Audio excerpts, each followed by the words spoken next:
Hey kids, it's Jurassic James, and this Jurassic James Explains, looking at Kamuysaurus. So this is something that's new. I just got it in the mail. It's a 7-inch figure from Collect Day. I've mentioned to you before in videos how Collect Day and Procon make small figures with usually unusual species. So here it is. It is an incredibly small figure. Take the tag off. So looking at it up close, this is a Kamuysaurus. It's from Japan, and it is from the early Maastrichtian. So once again, the timeline. You have the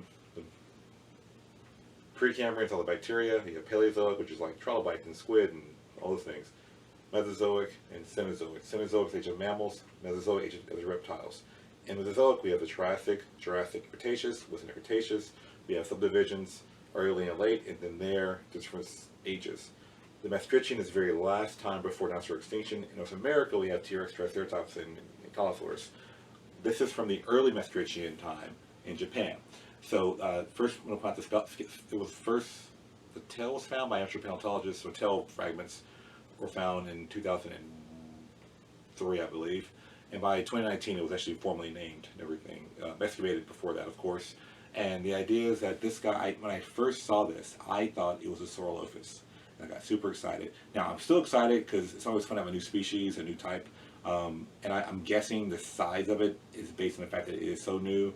You're going to get big T-Rexes and Triceratops. Companies are very hesitant on making big figures of foreign species that are not in movies or something, right?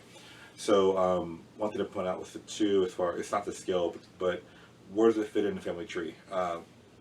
In Ornithopoda, Ornith means bird. Probably I have a video on that subject alone in the library. But there are two major groups that you see most of in toy form: the iguanodonts and the hadrosaurs. So iguanodonts are like iguanodon itself, this guy right here, and other like Mantellosaurus, which was formerly iguanodon, but they renamed it. Understanding there's different differences. So there's the iguanodon. So what makes them unique or different than hadrosaurs is that they have 5 digits in their hands. They walk on 3. The thumb is a spike, and they have a pinky for grabbing leaves. The hadrosaurs, again, there's more to the anatomy than that, but this is a very easily identifiable thing. The hadrosaurs are missing the thumb, and their hands are just kind of mitten. So for the most part, when you think of hadrosaur, you think of the quote duckbill dinosaurs, and the ones that are more popular are, of course, Parasaurolophus, Corythosaurus, Pachysaurus, Lambeosaurus. These are particularly American species that you're seeing there. Very, very popular. Now, there are some from Asia with crests as well, like Centaurosaurus, which you're seeing here, and Titan. So these guys are crested as well.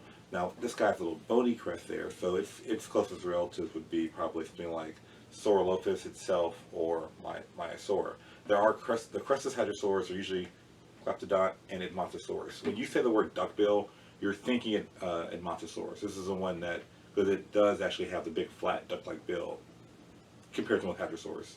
So why does this matter so much? Well, they found part of the jaw, part of the upper skull, and a lot of the bones in the postcranial. It's really it's not complete, but it's a really good condition.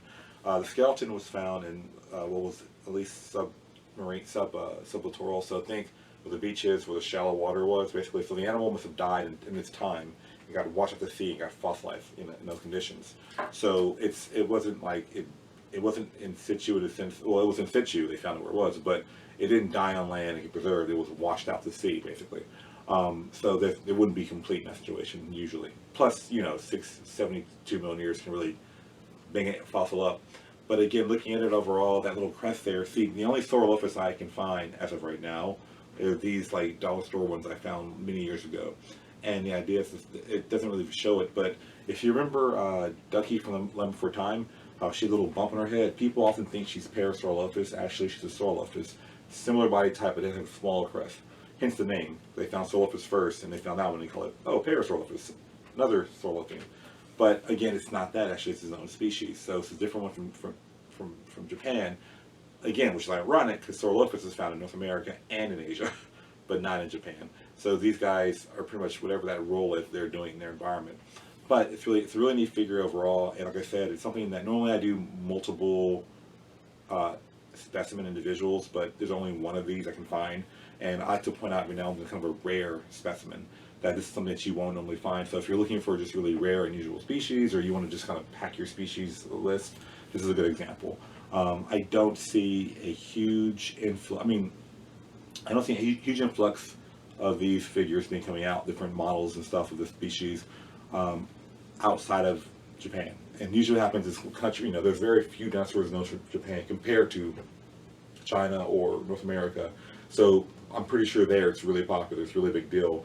It was found in the same strata layer as a Fuki which is like a small maniraptor. People often ask me, is it associated with Fukisaurus? And the answer is no. They're different parts, different upper Cretaceous period. Fukisaurus is early Cretaceous. Fukiraptor is early Cretaceous. This guy is late Cretaceous. So again, only a few animals found in a spot. And what I don't want to go over is I try to pick species and stories that are more collective. But in many situations, in many parts of the world, they'll find one skeleton and a few fragments of turtles and stuff, and it's known for that. And it's kind of a unique thing that in North America, we have several paleontologists working constantly on certain dig sites, and you're finding multiple animals in multiple ecologies, but sometimes you only find a few animals or a few dinosaurs in an ecology, or you find one dinosaur and several other turtles and fish and birds and things. So you have a picture of it, but again, you don't have like the dinosaur part of it. So this would be an example of that. I look forward to seeing more digs in Japan and seeing what they find and how they can kind of, over the next decade, kind of flesh out this time period in their country. Again, I will give you a quick up close look at this guy and how it. So again, if you want a really rare specimen, I'll suggest it. But other than like finding it, and the last thing to point out, that's the beauty of paleontology and comparative anatomy, is that we find this animal, but it's so close to what we already have. Even though we're missing certain bones, you can figure out what it looks like, basically, right? So you have an idea how it's built, its proportions, it's, like that.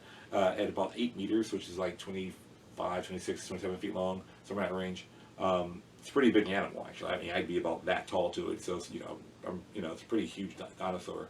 But like you said, the reason I bought it is I strongly encourage companies to make more and more of these unique, unusual species, because it gives people a better understanding of how diverse dinosaurs were. It wasn't just T-Rex and Triceratops and Stegosaurus. It was a lot of animals over different time periods, over different localities, and that's why it's really exciting for me. That being said, I thank you for tuning in, and I'll see you guys next week. I will also point out to please like, subscribe, and ring the bell, because that's what YouTube's way of saying people will actually find this interesting. And of course, I love comments and ideas below. Thank you very much, and the bubbles should be around me at this point, so click one of those. All right, bye.